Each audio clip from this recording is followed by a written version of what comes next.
అప్పుల బాధలు వెంటాడుతున్నాయా? అయితే 6 JVR వారి జాతిరత్నాలు ధరించండి. లావణ్య రాయచరణ్ కేసు రోజుకో రకంగా మారుతుంది. చిలికి చిలికి గారివాన్రా మారి ఫస్ట్ వాళ్ళిద్దరు బంధంగా స్టార్ట్ అయిన ఈ కేసు డ్రగ్స్ కేసుగా, బ్లాక్మెయిలింగ్ కేసుగా, రకరకాల కేసు మారిపోతూ ఉంది. రోజు చూస్తున్నాం. ఇప్పుడు చర్చ లావణ్య ఉంటున్న విల్లా చుట్టూ నడుస్తుంది. ఆ విల్లా ఎవరిది? ఆ విల్లా రాయచరణ్ పేరుతో ఉంది. ఆ విల్లా లావణ్యకి వీలునామా రాసిచ్చారు. ఈ చర్చ నడుస్తూ ఉంది. అసలు ఆ విల్లా లావణ్యకి దక్కే అవకాశం ఉందా లేదా? ఆ విల్లా లావణ్య ఖాళీ చేయాల్సి వస్తుందా లేదా? ఈ చర్చ, ఎందుకంటే ఒకవైపు వాళ్ళది వివాహ బంధమా కాదా అనేటువంటి కన్ఫ్యూజన్ నడుస్తూ ఉంది. కోర్టులో కేసు ఉంది. ఆ కోర్టులో కేసు తేలిలోపే ఈ విల్లా చుట్టూ చర్చ నడుస్తూ ఉంది. ఆ విల్లా లావణ్యకి దక్కే అవకాశం ఉందా లేదా అనేది ఒకసారి మనం మాట్లాడుకునే ప్రయత్నం చేద్దాం.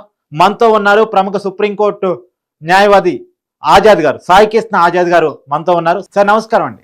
నమస్తే అండి. సార్, ఇక్కడ ఒక వింత వాదన ఏంటి? ఒకవైపు లావణ్య రాజచరణ్ కేసు కోర్టులో ఉండగానే వాళ్ళ బంధం ఏమవుతుందో ఇంకా తెలవకుండానే ఇప్పుడు లావణ్య ఉంటున్న విల్లామే చర్చ స్టార్ట్ అయింది. ఇప్పుడున్న విల్లా లావణ్యగా చెందుతుందా చెందదా? ఒకటండి, ప్రజెంట్ వీలునామా రాసినంత మాత్రాన ఆ వీలునామాకి ప్రజెంట్ అయితే ఎలాంటి వ్యాలిడిటీ ఉండదు. ఒక వ్యక్తి తన జీవించి ఉన్న కాలంలో తన యొక్క స్థిర చరాస్తులు తన తదాంతరం ఎవరికి ఏ విధంగా చెందాలి, ఎలా చెందాలి అని రాసేదాన్నే వీలునామా అంటారు. దానికి సంబంధించి ఇండియన్ సక్సెషన్ యాక్ట్ సెక్షన్ 2Gలో క్లియర్ గా ఉంది. ఇప్పుడు ఇప్పుడు ఉదాహరణకు రాస్తారు వీలునామా లావణ్య పేరు మీద రాసినంత మాత్రాన అది ఆమెకి ఇప్పుడు రాదు, ఆయన తదాంతరం వస్తుంది. సో అంతే తప్ప ఇప్పుడు ఈ క్షణంలో ఈ కేసును అడ్డం పెట్టుకుని ఆమె నాకు ఇది ఇల్లు నాదే లేదంటే నా విల్లా నాదే అని చెప్పి అంటానికైతే రైట్ అయితే లేదు. దాన్ని మార్చుకోవచ్చా? ఎన్నిసార్లు మార్చుకోవచ్చు. వీలునామాకి రిజిస్ట్రేషన్ అక్కర్లేదు మీకు. అంటే ఈ సందర్భంగా మన ప్రేక్షకులందరూ కూడా ఒక లీగల్ పాయింట్ చెప్తాం. వీలునామా అనేది ఎన్నిసార్లైనా రాసుకోవచ్చు, ఎప్పుడైనా రాసుకోవచ్చు, ఎక్కడైనా రాసుకోవచ్చు. ఇగోండి ఇలాంటి ఒక బుక్, ఇలాంటి వైట్ పేపర్ మీద అయినా రాసుకోవచ్చు, ఇలా ఒక వైట్ పేపర్ ఇలాగైనా రాసేసుకోవచ్చు. తర్వాత ఇది ఎప్పుడు అమల్లోకి వస్తుంది? ఒక వ్యక్తి చనిపోయిన తర్వాత మాత్రమే అమల్లోకి వస్తుంది. తర్వాత వీలునామాకి రిజిస్ట్రేషన్ అవసరం లేదు. ఇది చాలా మంది గుర్తుపెట్టుకోవాలి. ఒకరు చనిపోయిన తర్వాతే వీలునామా అమల్లోకి వస్తుంది అనుకోండి. ఆ వీలునామా రాసింది పలానోడే, పలానా రైటింగే, ఆయన సంతకం ఆయన నిర్ధారించాల్సింది ఎవరు? ఆయన ఉండడు, ఆయన చనిపోయి ఉంటాడు. అలా ఉండదండి. అంటే వీలునామా రాసే సందర్భంలో కొన్ని విట్నెస్ ఉంటారు. ఇప్పుడు వీలునామా అనేది దానికి ప్రామాణికంగా ఉంటది, ఒక ప్రామాణిక ఫార్మేట్ ఉంటది. అదేనండి ఇప్పుడు వీలునామా రాసినప్పుడు ఇప్పుడు నేను సాయి కృష్ణ ఆజాద్ అనబడి నేను నా తదనంతరం నా యొక్క ఆస్తి సోన్సో ఆస్తి ఎవరైతే ఉందో నా పిల్లలకి చెందాలి, కింద విట్నెస్లు ఉంటారు. సో ఇతర విట్నెస్లు కంపల్సరీ ఉండాలి. ప్రతి వీలునామాకి విట్నెస్లు అనేది కంపల్సరీ ఉండాలి. ఆ విట్నెస్లు ఇతను వీలునామా రాసినట్టుగా లేదా రాయించినట్టుగా ఇతను సంతకం చేస్తున్నట్టుగా చూసిన వారై ఉండాలి. సో ఆ విధంగా ఉంటది. తర్వాత వీలునామా సంబంధించిన వారసులు, అలాగే లీగల్ ఎయిర్ సర్టిఫికెట్, సక్సెషన్ ఇవన్నీ ఇప్పుడు అక్కర్లేదు. కానప్పటికి ఏంటంటే లీగల్ ఎయిర్ ఎవరున్నారు, నిజంగా వీరు చెందుతుందా లేదా, అతని యొక్క ఆస్తి అతనిదేనా కాదా, అతనే రాశాడా లేదా అనేది మామూలుగా తెలిసిపోతున్నారు. ఇది ఇబ్బంది ఏం లేదు, లీగల్ గా ఇబ్బంది ఏమి ఉండదు. కాకపోతే ఒకటండి, ఈ వీలునామా అనేది ఎన్నిసార్లైనా రాసుకోవచ్చు. ఉదాహరణకి నేను ఆగస్టు 15 ఒక వీలునామా రాశా, నిన్నగాక మొన్న ఒక వీలునామా రాశా అనుకుందాం. కానీ నేను ఈ రోజు ఒక వీలునామా రాశా. సో ఏదైతే చివరి వీలునామా మాత్రమే అమల్లోకి వస్తుంది. చాలా మందికి అపోహ ఏంటంటే ఇప్పుడు 2024లో నేను ఒక వీలునామా రాశా జనవరిలో, కానీ 2025లో నేను వీలునామా రాశా. సో 2025 మాత్రమే అమల్లోకి వస్తుంది. అంతకుముందు వీలునామాలన్నీ కూడా మొత్తం ఏముండవు, పనికిరాకుండా పోతాయి. అంటే ఒక వ్యక్తి జీవించి ఉన్న కాలంలో ఎన్ని వీలునామాలని రాయొచ్చు, ఎన్నిసార్లు అయినా రాసుకోవచ్చు. కాకపోతే చివరి వీలునామా మాత్రమే అమల్లోకి వస్తుంది. సో వీలునామా రాసినంత మాత్రాన అతని ఆస్తి ఇప్పుడు చెందదు, ఈ రోజు చెందదు. మేము ఎంతమంది చాలా కేసులు చేసాం. అంటే వృద్ధులైన పేరెంట్స్ ఒక పిల్లల మీద రాశారు వీలునామా, రాసినంత మాత్రం ఏమైంది, ఈ ఇల్లు నాదే అని వాళ్ళు ఇద్దరు వృద్ధులను తినేయడం జరిగింది. సో అది కాదు, అది చాలా మందికి అపోహ ఉంటుంది. వీలునామా రాసేస్తే ఆ ఇల్లు వాళ్ళకి వచ్చేసినట్టు అంటారు. కాబట్టి అలాంటి ఆలోచన అయితే లేదండి. ఇలాంటి విషయాలు ఏమి ఎలాంటి రైట్ జీరో, నేను చెప్తున్నా కదా, జీరో, లీగల్ గా చెప్పాలి జీరో ఉంది. సరే, ఇక దీనికి సంబంధించిన కోణాలు ఏమైనా ఉన్నాయో చూడాలి. ఇప్పుడు మీరు చెప్పిన ఉదాహరణలో ఇంకో చర్చ కూడా నడుస్తుంది. ఇప్పుడు వృద్ధులతో వీలునామా రాపించుకొని వృద్ధులనే బయటకు నెట్టినట్టు లావణ్యతో వీలునామా రాపించుకొని విల్లా నుంచి లావణ్య రాయచరణ్ బయటకు నెట్టిందా అనే చర్చ కూడా ఉంది. ఇంకా సార్ ఇప్పుడు కొన్ని విషయాలు అనేది లీగల్ గా తేలాల్సినవి ఉన్నాయి. ఆ కేసు పెండింగ్ ఉంది. ప్లస్ ఆమె ఏదైతే నా వీలునామా తీసుకొచ్చినంత మాత్రం దానికి ఎలాంటి వ్యాలిడిటీ లేదు, ఈ రోజు అయితే వ్యాలిడిటీ లేదు. అతను వీలునామా రాసేసి రద్దు చేసినట్టు ఇంకో వీలునామా రేపే రాయొచ్చు.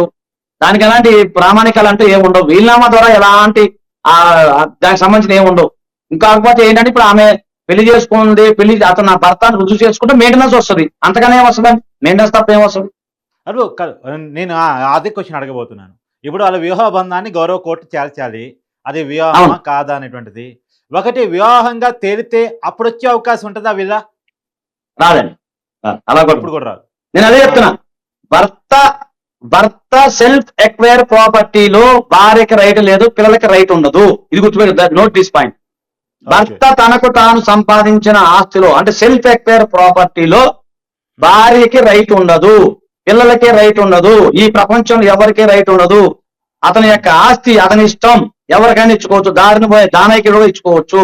అంతే తప్ప భార్య అయినంత మాత్రం భర్త ఆస్తి ఏదైతుందో నాకు రాదు. సార్ చెప్పండి సార్. ఇంకోటి, ఒకవేళ వాళ్ళ పిటిషన్ అంటే రాజ్ తరుణ్ క్వాష్కి వెళ్తున్నాడు కాబట్టి తన మీద పెట్టినటువంటి కేసు కనుక క్వాష్ అయితే, ఎఫ్ఐఆర్ క్వాష్ అయితే, అప్పుడు లావణ్య చెప్తుంది ఏంటంటే 7-8 సంవత్సరాల సహజీవనం అనేటువంటిది పరిగణలో తీసుకొని ఏమైనా మెయింటెనెన్స్ ఇచ్చే అవకాశం ఉంటుందా? అదే నేను చెప్తున్నాను కదా, నిన్న కూడా మన నుంచి కూడా మనం అదే మొత్తుకుంటున్నాం. ఆమె కనుక ఆమె వివాహం కనుక వ్యాలిడిటీ అయితేనేమో ఆమె ఆర్సీఆర్ ఫైల్ చేసుకున్న భర్త నాకు కావాలని. సో అలాంటి అవకాశాలు లేవు. మనం టీవీలో ఎప్పటి నుంచో చెప్తున్నాం. హిందూ మ్యారేజ్ యాక్ట్ లో చాలా దాని మీద సెక్షన్ 5 గురించి, అలాగే దానికి సంబంధించి అనేక రకాల జడ్జిమెంట్లు ఉన్నాయి. ఎక్కడో దేవుడి పటం ముందు తాలిబొట్టు కట్టినా, లేకపోతే ఇంకేదన్నా కొన్ని ఫార్మాలిటీస్ అనేవి ఫిలప్ చేయాలి. రీసెంట్ గా జడ్జిమెంట్స్ కూడా చాలా ఉన్నాయి దానిపైన. సో నేనేమంటున్నానంటే ఆమెది వివాహము వ్యాలిడా కాదా అనేది కోర్టు తేల్చాలి. ఒకవేళ వ్యాలిడ్ వివాహం అయితే ఎంత ఒరిగేది ఏమంటుంది, ఆయన డైవర్స్కి వెళ్తాడు. ఏముంది, ఒకవేళ వ్యాలిడ్ వివాహం అయింది అనుకున్నాం, అప్పుడు కోర్టు తెలిసింది సార్, అప్పుడు మెయింటెనెన్స్ చెల్లించాల్సి వచ్చిందేమో. అంతే సార్, మెయింటెనెన్స్ చెల్లించాలి లేదా డైవర్స్ చెప్తాడు ఆయన, ఏముందండి. సార్ ఎందుకంటే కాదు సార్, అది పోనీ వివాహం అనేది కాదు, లేదు, సహజీవనం మాత్రమే ఉంది. సహజీవనాన్ని పరిగణలో తీసుకొని అంటే 7-8 సంవత్సరాల సహజీవనం ఉంది కాబట్టి వరుసగా దాన్ని పరిగణలో తీసుకొని ఆయన మెయింటెనెన్స్ ఇచ్చే అవకాశాలు ఉంటాయి అసలు? అదేనండి, ఇప్పుడు వీళ్ళ యొక్క సహజీవనం వ్యాలిడ్ అయితే మీరు అన్నట్టుగానే ఆమె మెయింటెనెన్స్ కి వెళ్తుంది. మెయింటెనెన్స్ కి వెళ్ళే అవకాశం ఉంటుంది తప్ప అతను ఆస్తులు మొత్తం కావాలని కోరుకునే రైట్ అయితే ఏమికి లేదు.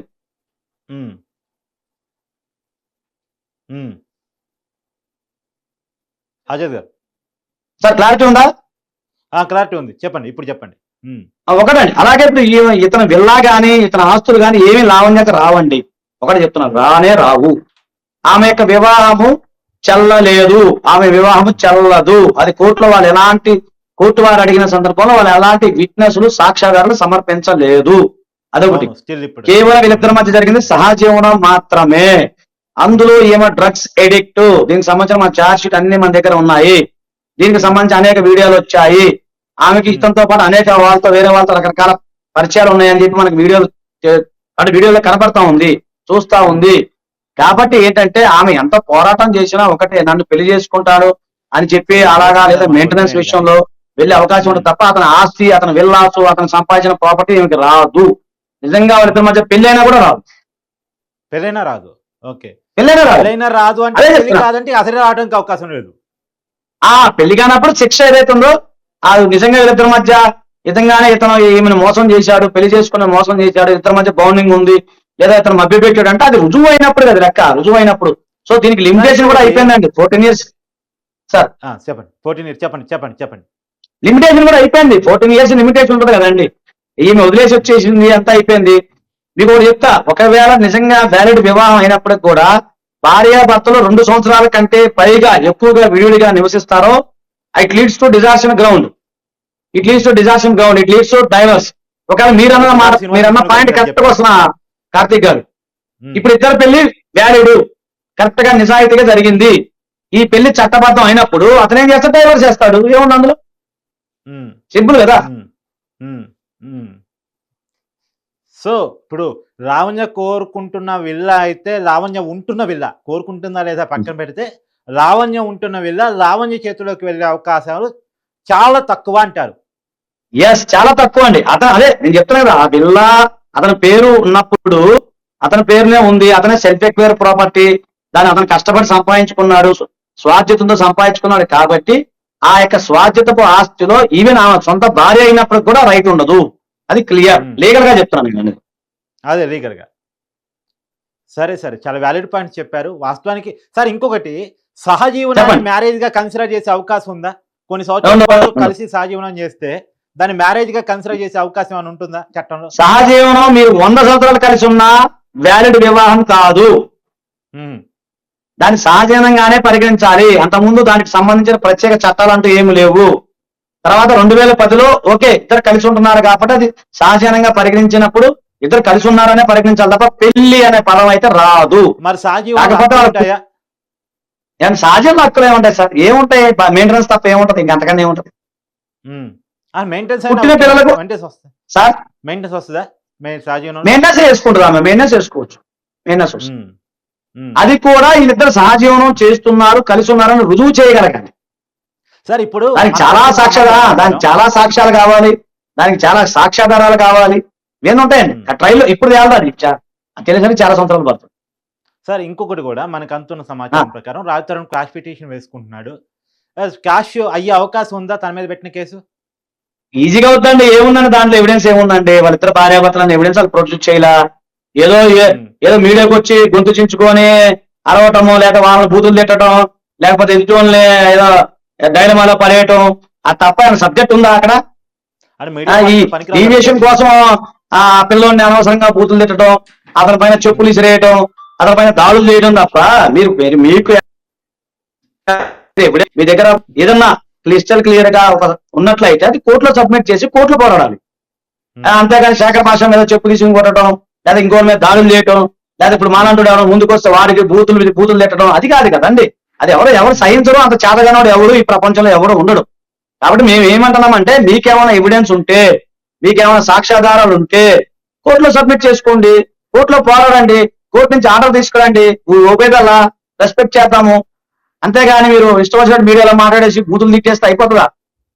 సార్ ఇంకొకటి ఫైనల్ గా చెప్పండి, ఒకవేళ ఈ కేసు క్యాష్ అవుతే నా మీద కావాలని లావణ్య మీడియాకి వచ్చి అబండాలు చెప్పింది, రాంగ్ కేసు పెట్టింది, నా పరువుకు నష్టం వాటి చేసిందని చెప్పేసి మళ్ళీ ఇతనే ఏమైనా పరువు నష్టం దావా వేసుకునే అవకాశం ఉంటుంది? ఖచ్చితంగా. సార్ మళ్ళీ ఓపెన్ గా చెప్తున్నాము,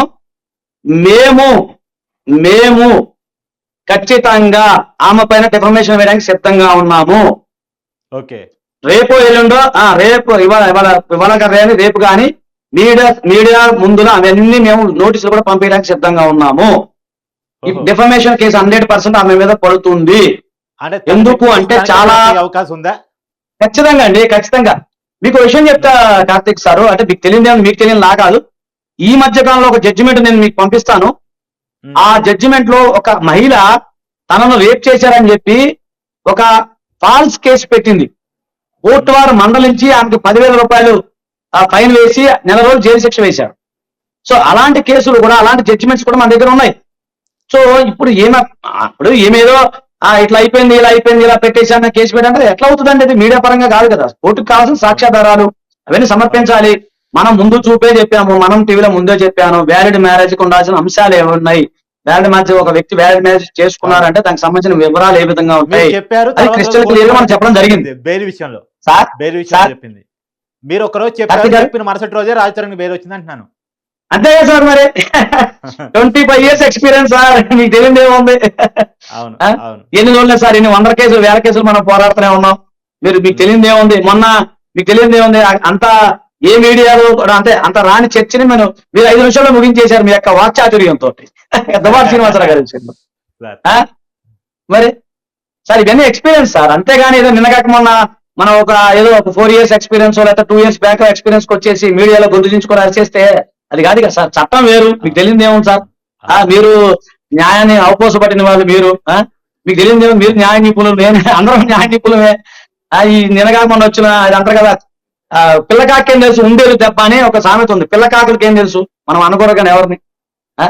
వీళ్ళు ఎంత లోతుగా విశ్లేషణ జరగాలి, ఒక మేధావిగా విశ్లేషణ జరగాలి. అంతేగాని గొంతుగించుకొని అరిచేసి బూతులు తిట్టేస్తే చట్టం గాలికుండా పోదు కదా సార్. అది ఎదుటి వాళ్ళ మీద బురదలతోనే అవుతుంది. ఎదుటి వాళ్ళ మీద బురదలతో మన మీద పడుతుంది, ఖచ్చితంగా పడుతుంది. అవును. అదే, థ్యాంక్ యూ సాయి కృష్ణ ఆచార్య గారు, నమస్కారం.